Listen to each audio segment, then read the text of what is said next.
Okay, I think we're good. We're on. So welcome to the Silicon Gardens event. Today I have a pleasure of hosting Dušan Omerčević, whom I had the pleasure of working together for a long time. And we're going to talk about his entrepreneurial journey, as was promised from the beginning to end. But I think we need to, Dušan, to start at the end first to explain, like, okay, so why is it interesting to listen to this? Like, what's the reason why we are on this call? So Dušan, what happened lately with your company? In short, we got acquired by company LeanIX, so that's why you see this sign here. Because in March, so 6 weeks ago, we finalized our acquisition and made an exit. Okay, so almost fresh off the press. Cool. Now, this is, of course, a successful story somewhere between Slovenia, US, and a few other countries in between, through which we will go to. But kind of now going from this point, way back and starting the story there. So I know that you were basically, let's say, at the university, you were a researcher. You were a researcher in machine vision. And at that point, were you kind of consider or thinking that you will eventually be an entrepreneur, open your own company, go through the full cycle? Was that on your mind? Yeah, I think that was on my mind since I was very young. So when I was like 10 years old, so in the mid 80s, I was reading about this Bill Gates guy who kind of is really killing it with Microsoft. So there was always this idea of creating a great product, build a company. And of course, at that time, I had no clue how this works, but got my first feel for it in the late 90s. So 1999 and 2000. Crazy times. Sorry? Crazytimes.com. Boom. Pretty much, yeah. So at that time, of course, startups were something new, even in US and here in Slovenia, completely unknown. But with few people, we had this idea that accounting software works best if it's delivered as a service over internet. At that time, this was called application service provisioning. We explored all the venture funding in this area. There was exactly one called Red Star Ventures in Vienna. Since this was spring of 2000, they were just about getting bankrupt because it was .com crash. So it was super interesting times, but looking back, we were so extremely clueless at that time. It's really, we were so extremely naive at that time. But it was my first kind of feel for startups, and definitely something that at some point I wanted to repeat. So, okay, so this, your first company failed. You didn't like just say, okay, I mean, this is not for me. I'll do something else. Like, how did you kind of get over it, and what did you decide to do next? That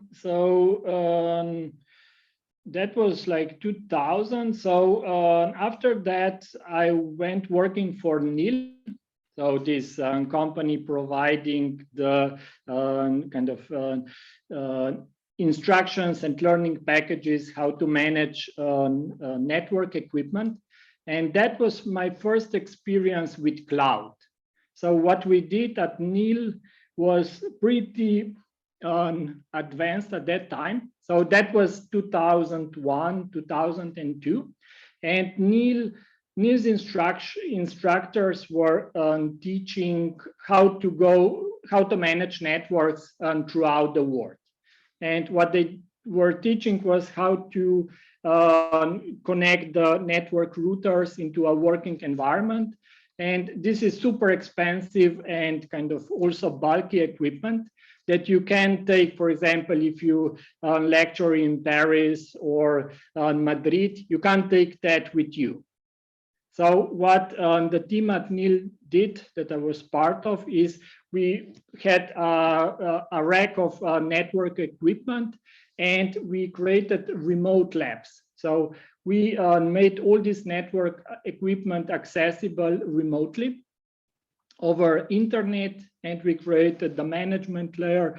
So this could be one of the first attempts at real kind of virtual, so offering hardware equipment virtually over the web. And that was pretty amazing experience at that time. Did you kind of get a feel for international business at the time, stuff like that? I was pretty much just kind of engineering. So quite hardcore engineering. So I did not have much kind of touch with the business side at that time. So of course it was great to kind of see our instructors kind of going around the world and teaching all these great companies. So yeah, definitely got a feel for international exposure, but it was kind of a second hand. Okay. And then at some point you went back and did masters in machine vision, or was there something in between? Yeah, in between was earning quite a good money doing project for Slovenian Highway Administration. So if you drive around, you might have noticed these kind of huge portals over the Slovenian highways. So with a couple of people, we built the automatic so traffic management system. And it was a great project, even better money. So what I managed to do is, it was not kind of an exit, but it was highly profitable project that enabled me to spend 3.5 years as a researcher at Faculty of Computer Science here in Ljubljana, working on computer vision, on getting my master. And what we were developing is something which is now known as Google Lens. So this kind of technology where you just point your smartphone at something and it immediately discovers and identifies it. Okay, but just let's stop just by the project you did for the Slovenian highways, right? A lot of people would say, okay, this was, you said, profitable, very, very comfortable, profitable project. I would think that a lot of people then say, hey, actually creating a company to go after these grants and easy projects is for like local government, local big companies. That's kind of, you know, a nice path forward. But it seems you didn't take it. Not really. So several reasons. So these kind of big projects are really hard to scale and repeat. So we did manage to scale it a bit around Slovenia, but going abroad with it was super difficult. So there was no success outside of Slovenia with this project, even though the technology that we developed was quite advanced. Okay.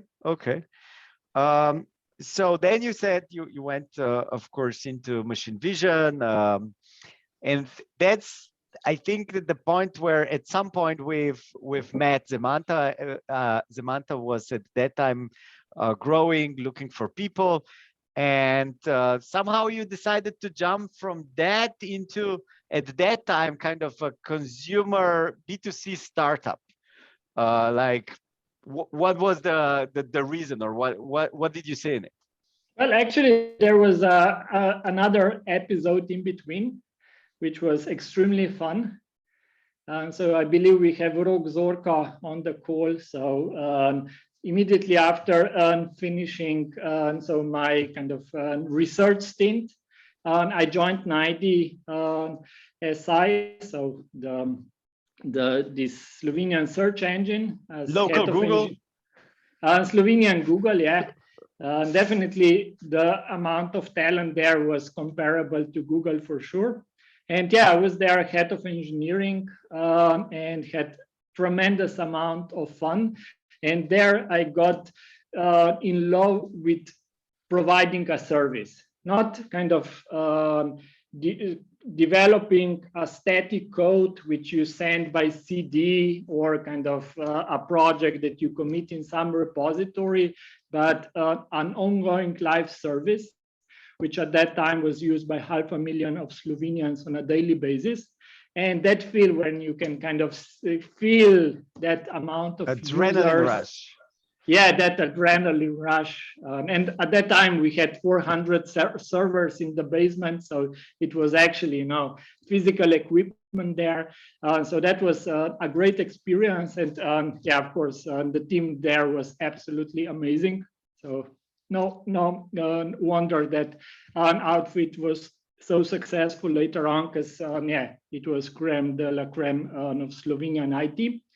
And yeah, the story there was that this company was taken over by Telekom, so Telekom Slovenia. For some time, we were quite independent, but when Telekom decided that they will kind of start to interfere, it was time for me to leave. And that's when I joined Zamanta. Okay, so at that point, you probably were looking at multiple opportunities of where to go next. Maybe at that point you had some business idea already. Like, how did you decide between them? Yeah, so that was again super funny. So I think I had like 4 options. One of them was to start Scrum in Slovenia, so become Scrum instructor. And yeah, that's how me and Tilan brought Scrum into Slovenia. So I first learned about Scrum at Najdi, but nobody else in Slovenia knew about Scrum. So I made the Scrum Master course in London, and I was actively exploring of becoming kind of Scrum coach. With Tilan Travnik, we started Agile Slovenia, and I was quite active there. The other option was quite funny. So I was in discussion with Ministry of Health to take over digitalization of Slovenian health system. I'm still grateful to myself that I did not accept that.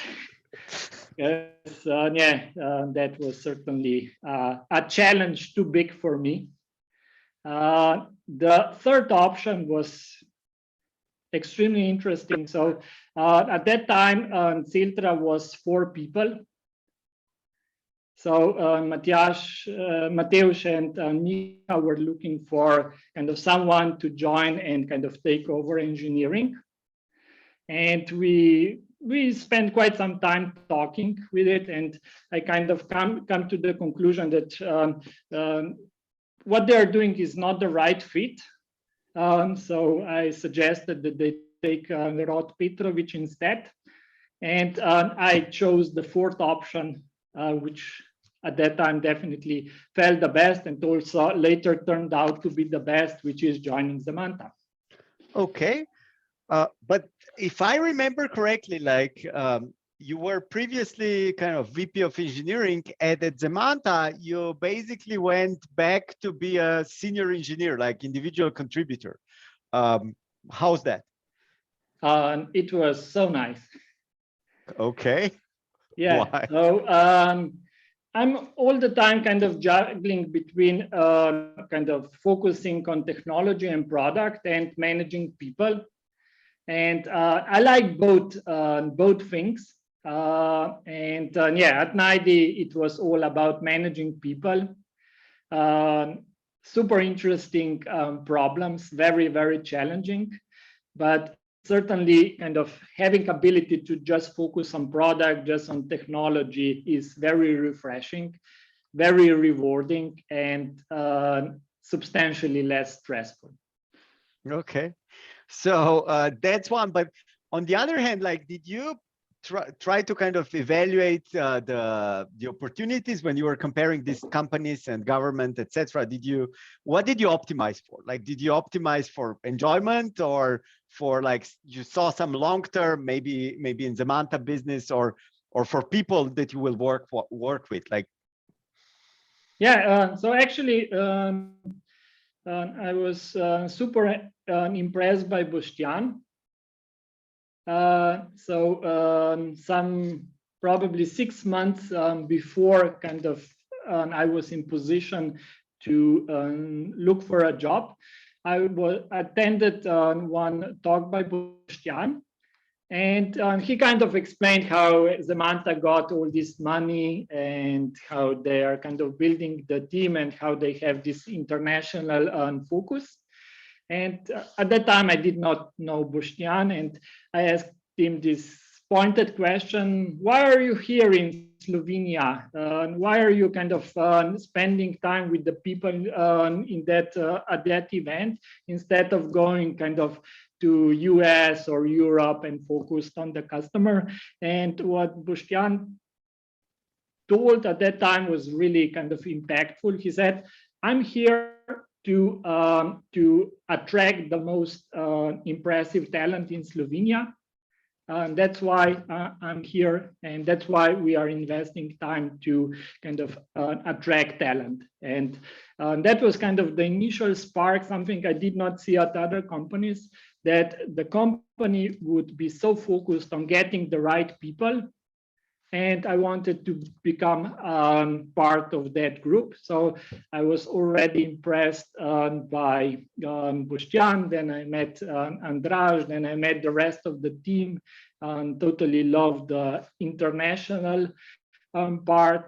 Of course, was super impressed by the group of investors supporting the team. I was almost scared away by the office, which we had at that time. But I said, okay, that office will be changed over time. Even I don't remember. Tell us. You don't? That was the worst office I ever worked in. It was in BTC. It was somewhere in the middle of the building. We did not even have windows. I think there were like 2 or 3 rooms. No external light, very dark. Yeah, it was really not kind of very interesting environment. The only good thing is that there was this huge dance floor next to it. So we had this kind of chill out space to kind of decompress. So yeah, now I see where you're going, and I thought like, hey, didn't the tango school every afternoon impress you enough? But yeah, no, the tango school, that was great, and all the dance part was great. But that kind of so room in the middle of the building without any windows, that was a bit depressing.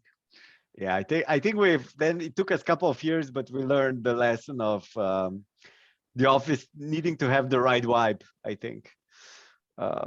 Okay. It was definitely colorful there.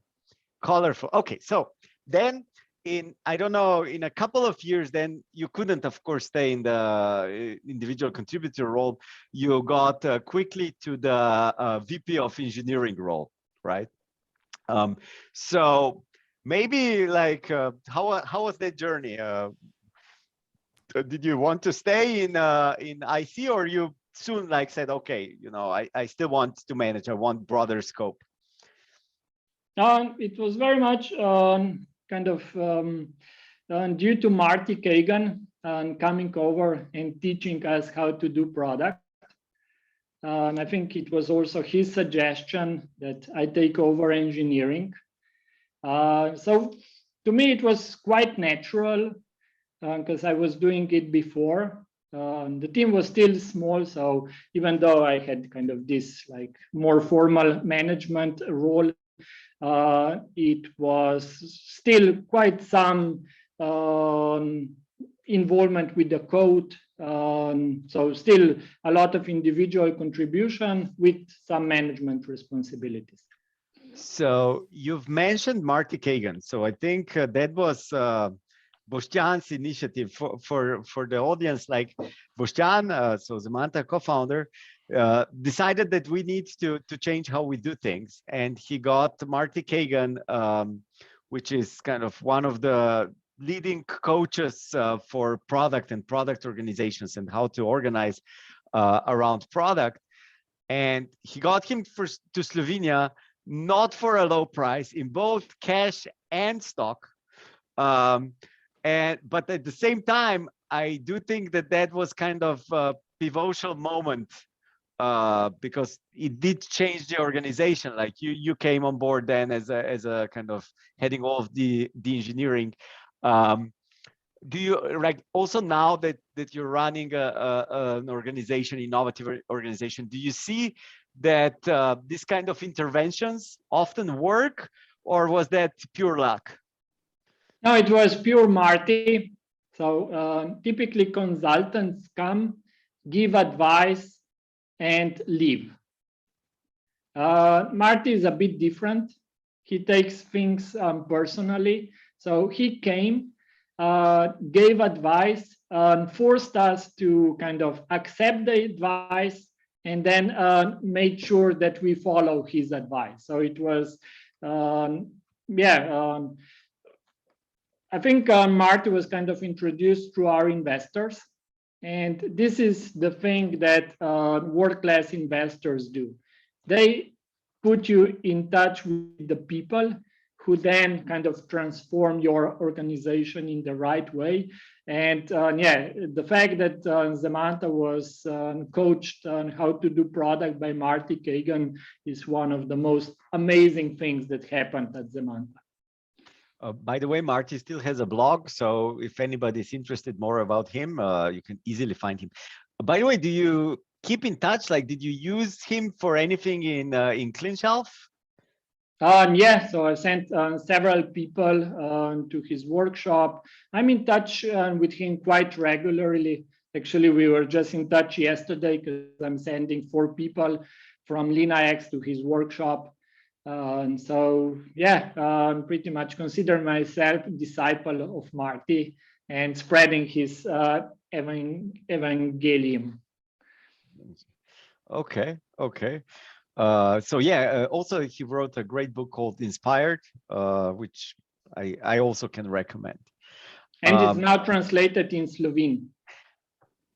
That's awesome, and maybe Krešo can paste a link to the actual Slovene version, so we might also support Slovenian publishers trying hard to bring us the latest literature. Okay, so this is kind of on the importance of product, and I think we will speak more about the product in relation to Cleanshelf, of course. So Marty is spelled correctly, Kagan, C-A-G-A-N. Yes. So, but then after a couple of years, you've expanded Zemanta's engineering team, but after a couple of years, you were looking for a new opportunity. And as we were talking about product, I don't even know how that happened. Like, was it Boštjan's or your initiative, and how did this switch from VP of engineering to VP of product happen? That was another funny story. So I was not looking for this position, but I was ready for it. And if you remember Tomaž Kovačić, a very ambitious young engineer, was on the verge of leaving Zemanta. He had already kind of agreed to join some other startup, but he has not yet signed the agreement. And in order to convince him to stay, we offered him VP of engineering role, and I moved to VP product role, which was very much aligned with where I wanted to be at that time. Okay, so was it kind of any difference as VP of engineering? You basically had, I think, around 20 or 30 reports, and with product, you suddenly had to convince everybody else to do what you wanted to do. Yeah, so that's a curious thing about product management. It works better if you don't have formal authority. If you have formal authority, you can take shortcuts, and they always kind of bite you in the back. And that was one of the struggles that I had as CEO at Cleanshelf, because there I was also kind of head of product. And if I kind of wanted to push some product idea as head of product, I always carried also this head of CEO, and I had way too much authority. Great product manager is kind of facilitator of the discussion, kind of getting people together for the common goal and convincing them through arguments, not through the power of authority.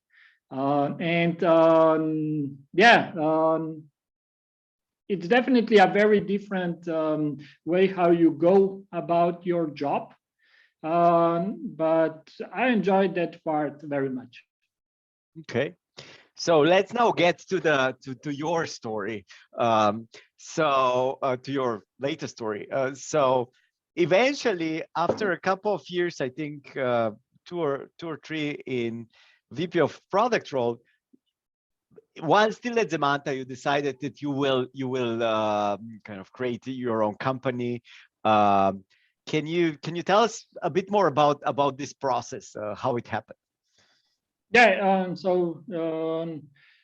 in large part was definitely Todd Savicki, the CEO of Zemanta, who pulled me very much towards the business and sales. So definitely as VP of product, I was strong on technology, but kind of have lots of deficiencies on sales, marketing, customer success. And Todd really made effort to pull me towards customers and users. And I kind of started to enjoy working with customers and users, and kind of more focused on identifying problems than solving problems. And then quite naturally, I was starting to be more receptive to problems around me. So what are problems worth solving? And Zamanta was very kind of cloud SaaS first company, having lots of all kind of various subscriptions. And it always felt to me that something's missing here. So some management control layer over all these subscriptions. And this was idea which was growing with me for probably 2 years or so. And at some point, I just kind of could not resist not doing it. And it started with kind of a technical curiosity, whether you can automate what I was doing manually. And once I showed a prototype to a couple of trusted friends, they said, you need to start this as a company. And that's how Cleanshelf started. Okay, so you went and you've created a company, but haven't quit yet. So what was that process? At some point you said, okay, now I haven't just started something, I'm going to bet myself on it. I'm going to go full in. Yeah, so when it comes to prototypes, so I kind of, instead of going to holidays, I spent a week coding at home to kind of have the technical prototype. But actually the next step was looking for a co-founder. So I always kind of was super impressed by relation you and Dušan have. And I was trying to kind of find someone who would join the journey. And I was kind of checking, asking my friends, hey, would you join? I have this idea, I need some help. And at that time, I was 40 years old, so all my friends were approximately at that age, super successful, all in their careers. And after, I think, 1 or 2 months asking around, hey, would you join me? I kind of found out that for them, it's much easier to give me money than their time. So I asked a couple of people I knew for angel investment. So yeah, it was not kind of that my children would be hungry and I would not have anything to eat story. No, I got an immediate backing from a couple of angels. And that allowed me to basically fund the first year of Cleanshelf. Okay, now let's talk what Cleanshelf started with. First, it wasn't Cleanshelf, it was Squrb. Yeah, something stupid, but I always still think that that was a great idea to use a name really bad, because then it's much easier to change it later. Okay, okay. So, okay, what did Squrb do? What was the initial idea? Is it the same as kind of later culminated, or you had slightly different ideas? The idea hasn't changed even a slight bit over the past 5 years, which made things much, much easier. What we did over the past 5 years is to go to increasingly larger customers. So our first customer was Zemanta with, I think, 40 users or so. And we charge Zamanta $19 a month, which is $249 a year or something. So now 5 years later, we have customers with 300,000 users and 6-figure annual deals. So that was kind of the growth or kind of change in market that we did. So the product is the same. So let's describe the product. I'm quite familiar with it as one of the first users, but maybe our audience isn't. So let's take some time. What does Cleanshelf do? So first, it helps you discover what you have. So what SaaS subscription your company has. We do that by connecting to all your key systems. So starting with SSO, single sign-on systems, then we connect to expensing software like Concur to check what people are expensing on their credit cards. Then we connect to ERP systems to pull in the information what's procured through official purchasing channels. We can also integrate with CASB systems, so to detect on the network level what people are using. So we give you the full picture, what SaaS and cloud services the company is using. And once you have that visibility, we help you manage and control them. So, okay, why do I need it? Like, okay, it's great to have visibility. Why? So the first one and obvious is cost. So our customers are paying tens, some even hundreds of millions of dollars annually for SaaS. And if you leave that cost unattended, up to 30% of it will be wasted. So millions of dollars, sometimes tens of millions of dollars are being wasted if you leave this area of spend unmanaged. The next one, super important, is risk and compliance. So if you don't know what you are using, then how will you protect? How do you know where is your data? How will you deprovision access to employee leaving the organization? So cost, security, and compliance are kind of the key reasons why you would like to control and manage your SaaS portfolio. Okay, so you had initial money, you had an idea that was needed on the market, and you saved people money. Like this must have been sold like sliced bread, like the best thing since sliced bread. It should be easy, right? Yeah, in principle, yes. The thing is that people have a lot of priorities. And even though something is kind of obvious and needed, you need to compare that with other priorities in people's life. And I always compare Cleanshelf to cleaning your house. So if you have a huge party going, if there are kind of a lot of things going, you just don't have time to clean up your house. So at one time, you'll certainly will need to stop, clean up the mess, and kind of put a bit more structure to your life. But you can always postpone that to another month, another quarter. And that's the biggest challenge on the sales side. So finding the compelling events. So over the years, we found a lot of these compelling events. We also so waited for companies to start maturing this function. Yeah, definitely market today is completely different than market 5 years ago. Okay, so you've started selling with $19 licenses and you've ended up with much higher. But this must have been like a journey. Like, when did you realize that maybe the price is too low, or that you need to target different customers? Yeah, so here another kind of funny story kicks in, and I believe we have several people from founder partners on the call today.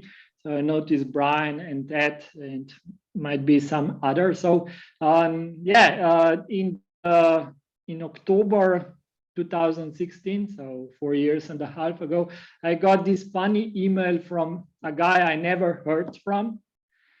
His name was Brian Flynn, and he said, "Hey, I noticed your product. We are super interested to learn more.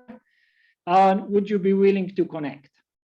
And that sounded like Nigerian, scam email. But unfortunately, with Brian, even though he lives in California, we had one person in common. So I reached out to her and asked, "Hey, Kim, is this Brian guy for real?" And she said, "Yeah, he's for real. He just sold my company. You should speak with him." So that's how I got connected with Founder Partners, so a group of angel investors from Silicon Valley that helped me move the whole operation to US. And the first thing we did together was customer discovery. So we contacted approximately 50 customers and do this willingness to pay research. And yeah, the first thing we discovered is that we should increase prices by 10x. Okay, so you've basically discovered a somewhat different market than you expected, but then you had to start to sell into that market. You said you were moving the company to US. How does that look like? You buy a ticket to San Francisco, and then you go to networking events to hire people, or what did you do? How did you start? Well, exactly like that. So you buy a plane ticket to San Francisco and go to networking events. You start reaching out to people by email. You leverage the network of your investors and other people who are willing to help. So you do whatever it takes. And then you're looking for a few lucky breaks. Okay, so let's say at one point, my understanding is you were hiring a head of sales in US, but coming from Slovenia, I don't think you were kind of involved in sales here much. Like, how did you even know? How do you compare those types of people? Where did you learn that? How did you start with that? So the first sales lady that I hired, I let her go a month later. So that kind of already answers your question. So it was a lot of luck and trial and error. Because the second salesperson that I hired, he's amazing, and he's still with us. Okay, and so luck and error, but is there a hint there that we could learn and reuse, like what to watch for? Yeah, so I got advice at that time that you should hire 4 salespeople from the very start, And that is the right approach. So you hire 4 and you keep 2 after a while, or? No, That's first you divide them into 2 groups. So lead generation, so SDRs, and 2 closers, so account executives. So first you need, these 2 functions are completely different and you can't have them be done by a single person. And then you need to have 2 in each role to compare their performance, because you don't know whether it's a person, process, or product. So to have something to compare, you need more than 1. Okay. So you managed to start selling, and then you realize you need more capital. Like you already had by that time angel money from Slovenia, some initial founders fund from US, but you kind of were starting to swim in bigger and bigger leagues and got larger needs. So how did that look like? Like, was it, oh, this is, you know, slam dunk, it's the right market, and just people were throwing money at you, or it was something different? Yeah, so one advantage that we always had is that our problem is very easy to explain, and most people experiencing it themselves. So that was the most important thing. So we all use Salesforce, we use Microsoft Office in the cloud, Google G Suite, MailChimp, and so forth. So when you explain this problem, everybody can relate to that. And then it was getting kind of angels and at that time also the first institutional investors to join the story. And that in principle is selling again. So you get in touch with investors or angel investors, you tell them the story.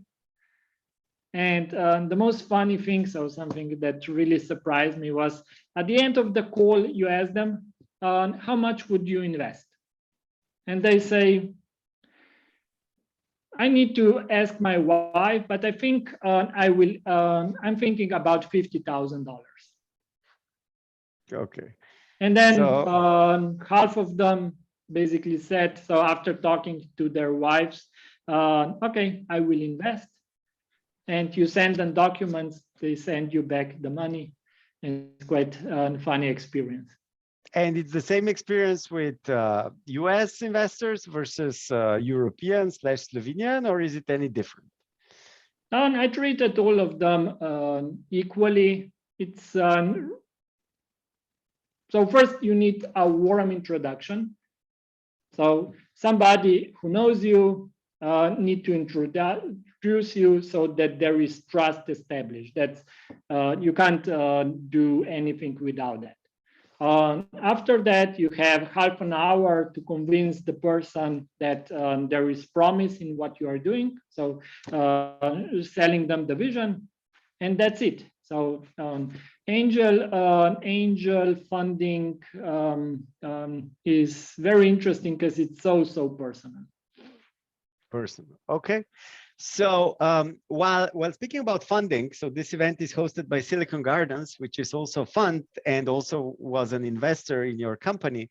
I am interested in, like, how did you see our involvement at that time? Like, was it helpful? Was it more like, were we like way more demanding than others or similar? So Silicon Gardens basically taught this whole area how to do angel investing, because at that time, so 5-6 years ago, it was still that mentality. So if I give you $60,000, you give me 60% share in your company. And of course, if you do that, the company is dead. There is no way and to do anything about it. So what Silicon Gardens did right and very differently is, so they gave the required money, but asked only 6% for it. So quite a low stake. because that's the only way how to make a startup mechanics work. If you give too much of a share initially, then the rest of the story just doesn't work. And that was kind of the key thing that Silicon Gardens brought in, that valuation from the very start was decent, so that there was plenty of equity to be leveraged along the journey. Yes. And even with that, Silicon Gardens did pretty well on this investment without going into details. But what about the added value of different investors? Like, did we actually, besides giving some initial money, add any value? So Silicon Gardens at that time was really kind of a network of individuals. So you made so many intros and provided other help, Boštjan as well. So it was kind of building that initial credibility, opening your network to our needs, both to attract customers as to attract investors. So at that time, that was the thing which was the most needed, and was provided in the best possible way. Thank you. I do remember that I happened to be in New York at one point when you were fundraising, and you said, I have a possible New York investor. Can you go and meet him and tell about the company? And I know I did, and I think that investor then invested like $10,000 or $15,000, right? But is it even worth like collecting these small checks? Of course, you want to have kind of less investors with bigger checks, but you are not always in position to choose. Okay. So sometimes every bit helps. Okay, so that's the kind of help from Silicon Gardens, but you also were very tightly working with founders partners that are based on the West Coast, and there are probably very different advantages that you got from there. So SAS was born and it's still living in San Francisco. So a single San Francisco street has more SaaS startups than the whole Europe. So all the knowledge, all the expertise, all the early customers are there. And for our line of business, it was either being there or not being at all. Okay, and you've spent a lot of time there personally on the planes, etc. Like half of your time or something like that? It was 1/3 to 1/4 of my time, and certainly there are worse cities than San Francisco to spend time in. But you were away basically every month for quite some periods. Like, how did you manage with the family, with all that? So I have. So one trick is. So my wife and family got a dog. So okay. I sometimes wonder whether they even notice that I'm not there because they were so consumed by the dog. It's super cute dog, so that certainly helped. And so just being fortunate to have a family support there. Okay. I think that helps a lot. I can confirm from my side too. Okay, so now you've kind of started growing the business, hiring sales, getting to the institutional round of investors, and you basically closed your round, if I remember correctly, like your 5 or 6 million round last year after the COVID recession has already hit, or COVID epidemics, not necessarily recession. Like, did investors want to pull out? How did you get that closed at the highest tension time? So we signed the term sheet on January 28th or 29th last year. So at that time, there was no scare yet. But I was fortunate to have shared flight to Zurich with a colleague of mine. She works for the National Health Institute, and she shared with me her fears about Corona. So I knew very early on how serious the situation is. So we did everything possible to close the due diligence and other parts of the closing process extremely fast. So when kind of Corona really hit in early March, we were fully ready. So everything was there ready for signature.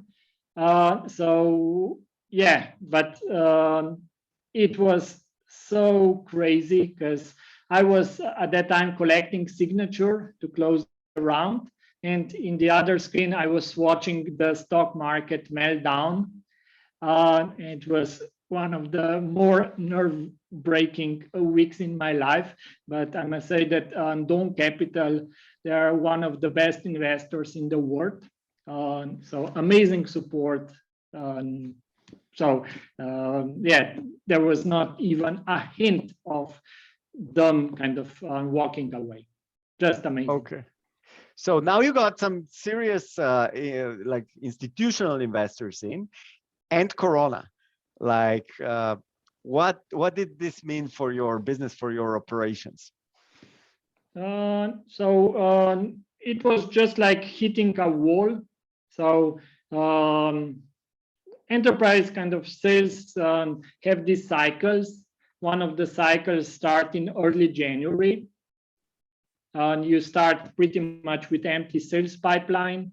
You start generating pipeline in January, and then in February 1st, the deals start to kind of end towards closing. And everybody in SaaS knows that you get best prices if you close the deal at the end of the quarter. And of course, Corona hit, and everything in our pipeline was kind of put on hold, and it felt like hitting a wall. Okay, so how did you recover? Did it happen like just with Corona being a less of a threat during the summer, or how did then go? Yeah, so we shifted kind of our story towards more short-term focus, which is cost optimization. That has helped. We had to rebuild our pipeline, which took the whole Q2 and substantial part of Q3. So in the fall, we are mostly back on track. We focused very much on product. So we seized the opportunity and hired amazing talent, both here in Slovenia as in US. So at that time, I was 100% focused on hiring the people, super talented people that other companies were letting go. Okay, so now we have a question from the audience, maybe regarding hiring. Like, so how did you deal with the sticker shock, like coming from being used to Slovenian salaries and now suddenly having to pay US salaries? How did you, and what was there a difference in mentality of people working from Europe versus US? Yeah, sticker shock is not so high, because if people are delivering results, there's no problem paying them.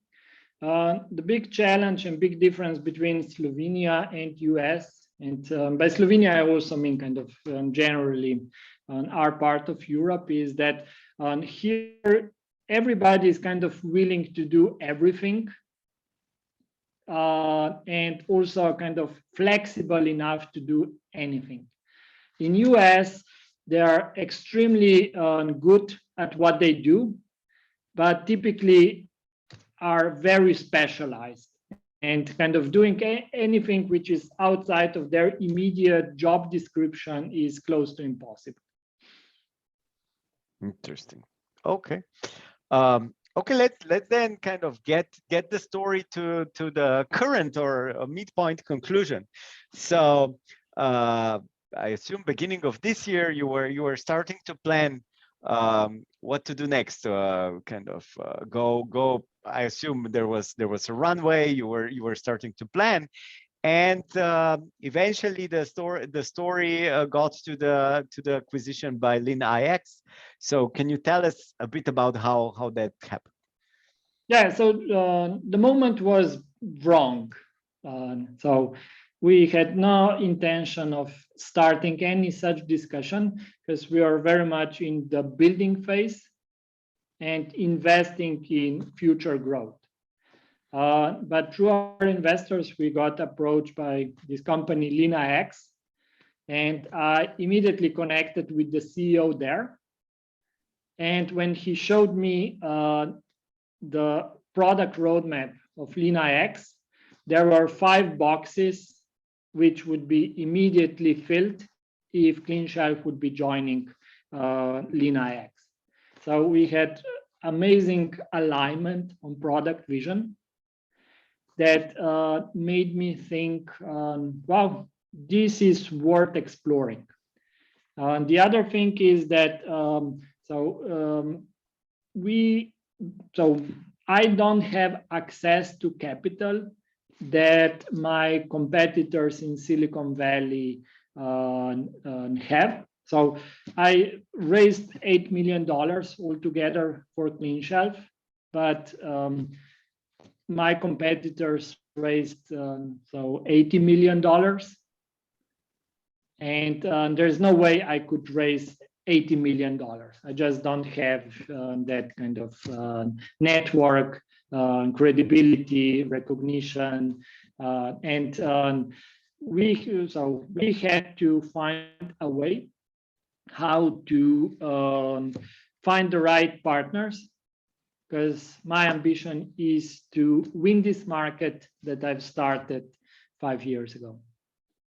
Okay, so then so you had kind of, you said you had a match with CEO, but still there was negotiation. How long did it take? How much space there was for different arrangements? Negotiations took like a week. Just a week? Yeah, just a week. So we are all motivated to do this extremely quickly. And I was fortunate that I was introduced through founder partners to this amazing investment banker, so John Cantwell of GP Bullhound, because that was not our first acquisition offer. So we had some experience with it before. So it did not materialize, but we came close. So I had a full support there. The offer we got on the table initially was already very good. We improved it slightly. We are very motivated to do everything very quickly. So it took a week to kind of agree on the key business terms, and then the whole due diligence after signing the term sheet took just 4 weeks. Okay. How, like, bankers, right? They're a weird bunch. Like they help you sell your company. How much, like, or how much value do they really add in the process, or is it all, you know, just how strong business you have and how much you can negotiate from there? Yeah. So here, what Boštjan said, I think it's the most true. So everybody in the process can walk away and still do well. Bankers are paid by the success of the deal. If the deal does not happen, they earn nothing. If the deal happens, yeah, they earn $1 million or more. So they are super motivated to get this done. And if you have experienced banker, they know how to make it done. So this is your guarantee that you will close the deal. So how do you choose the banker? No idea. We were very fortunate to kind of. So I was very fortunate to be introduced to Jonathan like 4 years ago, and we built a very strong relation before. We had a couple of dry runs before, so we knew that we clicked super well. We even played golf one time. So yeah, there was a lot of trust and kind of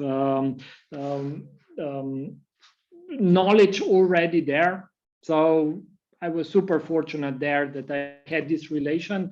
I would not know how to pick a banker otherwise. Okay, so now just recently, just to understand where the story culminated. So you basically sold your full share of the company, which is now part of LeanIX, and what remains? Like, okay, so what happens from this point on? We are now fully in the process of integrating the two companies. So the team here in Ljubljana will become one of 5 development teams of LeanIX, and it will grow substantially. So if any engineer is in the audience, so Josh Noljan will be very happy to hear from you. So the product development engineering continues at full speed. The commercial side of the organization is we are integrating it with existing LeanIX structure because we want to have we want to provide customers with a single point of contact. So first, during the sales process, there should be a single salesperson selling all product lines, and also customer success manager should be supporting all 4 products that LeanIX has. Okay, what about you? I'm leading one of 4 products. So the Cleanshelf will be now rebranded as one of the LeanIX products, and I will be CEO of the product and no longer CEO of the company. And the general manager of Ljubljana operation, I assume. Yeah. So I need to be there, but that's kind of hopefully as little, taking as little of my time as possible. So, but nevertheless, you have kind of exited. You don't have as much stake in it. Like, where do you find motivation? So I created the market of SaaS management. I want to win this market. Okay. I think that's a great final thought for our part of the conversation. And now we can open it up to any questions from the audience, if there are any, if we have planted any. So you can either do it on chat or just turn on your microphone and ask a question.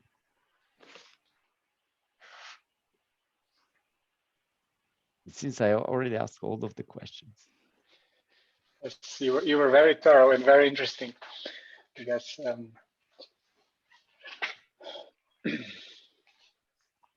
Where's the question, Kresho? I have one actually. I just wanted to form it right. So basically, Dušan, I think first from my side, this event, at least in my point of view, can be seen also as a kind of a virtual applause, for your exceptional work and achievement. And I think also, Andraž, in your case and in case of your partners in crime who basically formed Silicon Gardens and kickstarted that community, I think this first exit can be a point of a great honor and I guess happiness that we've come so far, and we have a blooming founder community at the moment. And also I think at the moment Silicon Gardens can be treated as really one of the leading VC funds in the region. So kudos to you as well, and everybody who helped. My question basically here is, Dušan, I'm not sure whether people are aware, but you also joined the Silicon Gardens Fund as an angel investor. So, my question is rather, how would you, why did you do it, and how do you see your role in that respect? So first, I see this as a great business opportunity. So thank you for accepting me as LP to Silicon Gardens. The second thing is, so I was getting support from Silicon Gardens and other people in our community. And I think it's only fair to help future entrepreneurs get started on their business journey. So these are kind of the two primary motivations that I had to join Silicon Gardens as LP. Super, and we're super happy to have you. Thank you. Super, more questions. So there is one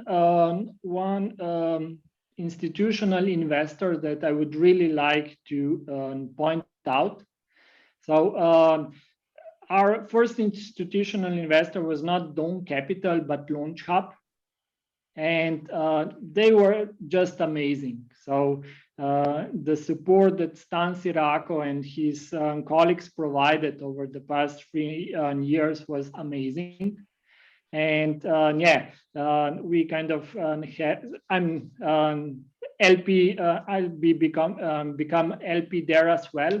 So we now have this a very nice route for Slovenian entrepreneurs. So Silicon Gardens is great as the initial kind of angel funding to get things started. Then LaunchHub, their tickets are a bit higher. So they're a great choice for seed round. And of course, if you are a B2B SaaS company, Dawn Capital certainly is very interested to learn more about entrepreneurs coming from our neck of woods. Great, guys. So Dušan has laid it out for you, where and how to go. Yeah, it's interesting that today, so money is not a problem. There is plenty of capital in Slovenia. What we are lacking are ambitious people willing to work really hard and pursue the right idea at the right time. Awesome. I can also confirm working with LaunchHub on multiple different occasions was really good. So I think they're a very positive actor in the broader ecosystem in Europe. But we do have another question from the audience. Were you in doubt or fear that Cleanshelf might not work, might not be interesting to customers? And if yes, how did you overcome those fears and motivate yourself to push into sellable product? Yeah, so you don't have time for those fears.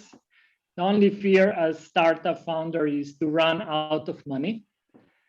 And if you run out of money, those questions are answered. So you don't have the right kind of product or market or the team, or just kind of is not the right timing.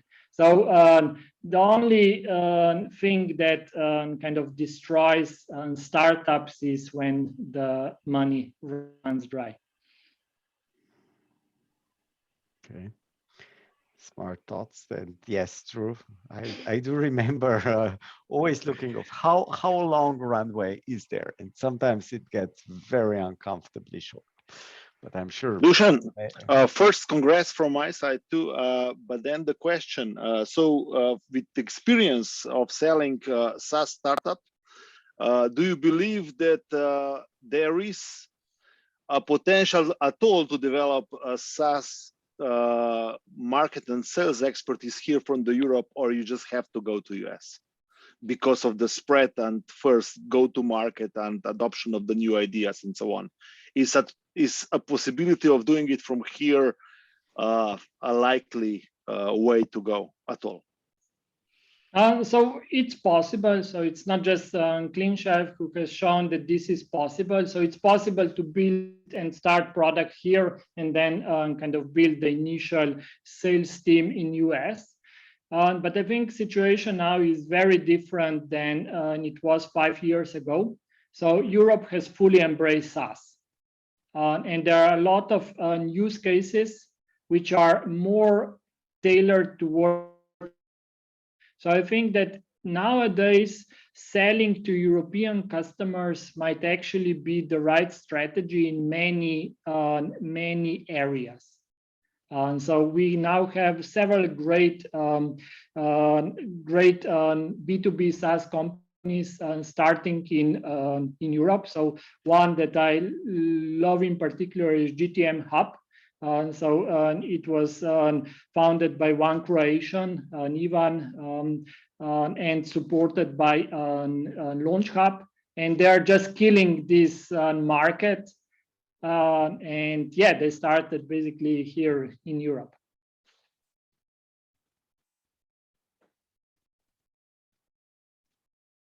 So in short, we need to build our sales and marketing expertise on how to sell on SaaS to European enterprises, SMBs, and mid-markets. And yeah, so I'm super disappointed by state of sales here in Slovenia.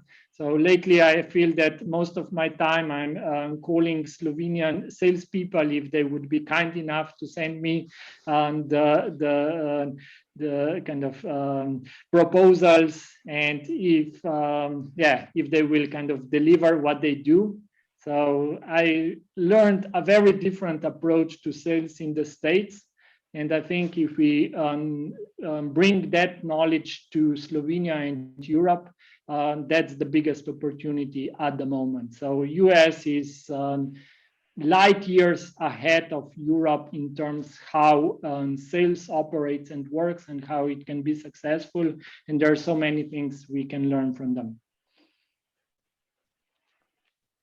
Interesting. Thank you, Luca, as well, for the question. Thanks, Dušan. Rock is asking, how much guidance in product development direction did you get from investors? Did they just give you money?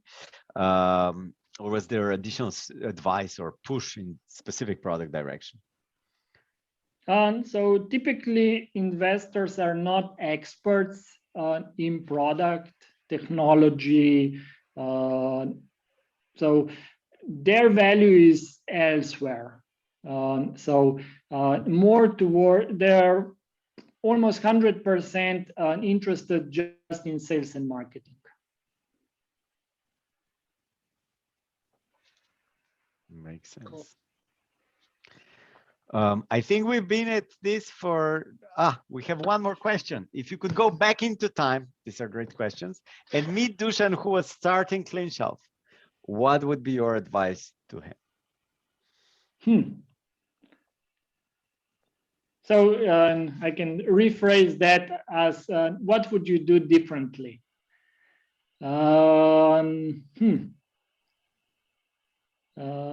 I would not change probably anything. So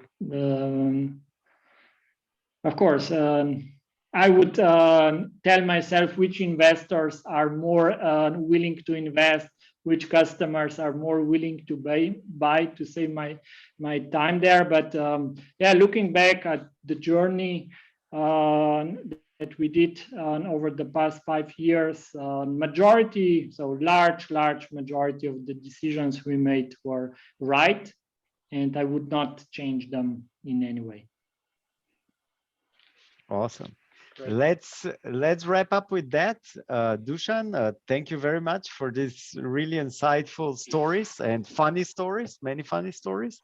And I wish you a lot of success with LeanIX in both development centers, Slovenia business product. Wish that you will fulfill your dream of conquering that market, and wish you lots of success also being an active angel investor in or investor in the ecosystem. Thank you. Yeah, with Andre, we shared the dream of ringing the bell on New York Stock Exchange. So hopefully in 3 to 4 years, we get to that point. We'll be watching. Good luck with that. And thank you again. And Andraž, thank you to you as well. And thank you to the audience for listening. Yep, of course. Take care, and we'll speak soon. Bye-bye. Thank you.